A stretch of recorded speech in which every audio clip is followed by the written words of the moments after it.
नाज़रीन, आपको अपडेट करें कराची से, जहां हमारे नुमाइंदा खुसूसी जावेद इब्राहिम मंगी के मुताबिक कराची के इलाके कोरंगी मेहरान टाउन में केमिकल फैक्ट्री में आग लग गई।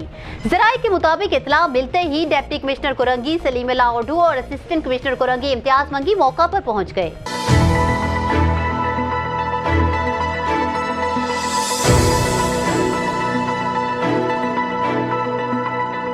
जबकि लगी आग बुझाने के लिए रेंजर्स के जवान जाए हादसा पर रेस्क्यू टीमों के साथ मिलकर इमदादी कामों में मसरूफ। आपको बताएं कि आग पर काबू पा लिया गया है और कूलिंग का अमल जारी है।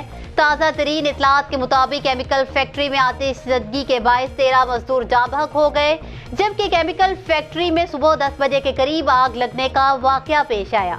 जबकि इलाका वकीलों का कहना है कि फैक्ट्री में लगी आग को बुझाने के लिए फायर ब्रिगेड की गाड़ियां ताखीर से पहुंची, जिसके बायस आग फैल गई।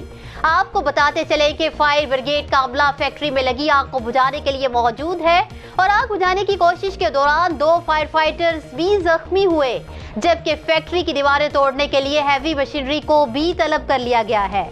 रेस्क्यू ज़राए का बताना है कि फैक्ट्री से अब तक 13 मजदूरों की लाशें निकाली जा चुकी हैं, जिसमें से 10 लाशों को जिला अस्पताल मुंतकिल कर दिया गया है। जबकि ऐनी शाहिदीन का बताना है कि फैक्ट्री में अब भी लोग मौजूद हैं। न्यूज़ स्टूडियो से फिल वक्त इतना ही। बाखबर रहने के लिए देखते रहिए BBC 11 हेडलाइंस न्यूज़।